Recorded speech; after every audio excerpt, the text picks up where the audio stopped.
cycling in Hong Kong was only recognized as a leisure activity.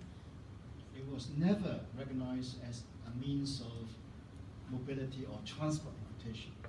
But when this government came to office, we decided that we should formally recognize cycling as a means of mobility for short-haul distances.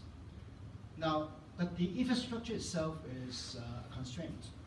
We are still building extensive cycling tracks in the new territories, and that will take a number of years. So we are behind some other cities, such as Singapore.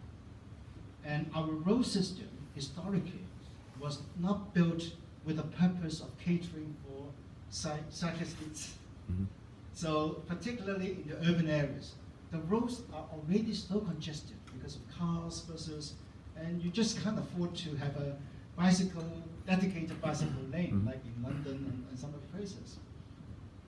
And we do not encourage people to ride bicycle on some very busy urban roads because it's so risky in terms of road safety. But we do recognize that we should encourage cycling in the new territories, in some new towns, in new development areas, in the rural areas. So we are fast improving facilities in those areas. So policy-wise, yes, in the non-urban areas, we think that cycling should be encouraged as a means of mobility. But in the urban areas, more business, more busier districts, then we are more cautious. Now, when I came to office, whenever I went overseas, on any overseas visit, I made sure that I looked at their bicycle policy and also public bicycle system, including Taipei, every city. Once I was in Tokyo, so I visited the Tokyo Metropolitan Government. They have a unit dedicated to the promotion of bicycle riding. So I said, what are the challenges? And they named two, which are real ones, and the same challenges in Hong Kong. First, illegal parking, mostly outside the subway station. And because bicycles are not considered to be too expensive items, so sometimes people just dump their bicycles there, and then government has to clear the bicycles. So illegal parking is the same in Hong Kong and some new towns.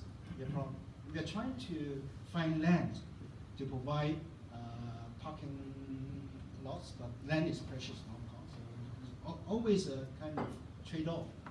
Secondly, accidents involving bicycles, involving cyclists. In Tokyo, they recognize that as a problem. In Hong Kong, based on just looking at the statistics, again, the number of accidents, including fatal accidents, involving cyclists, the number is increasing. So we have to do more in terms of road safety, education, and so on. But I fully agree that in our public transport plus framework, we should factor in the use of bicycles for the first mile and last mile mobility purposes.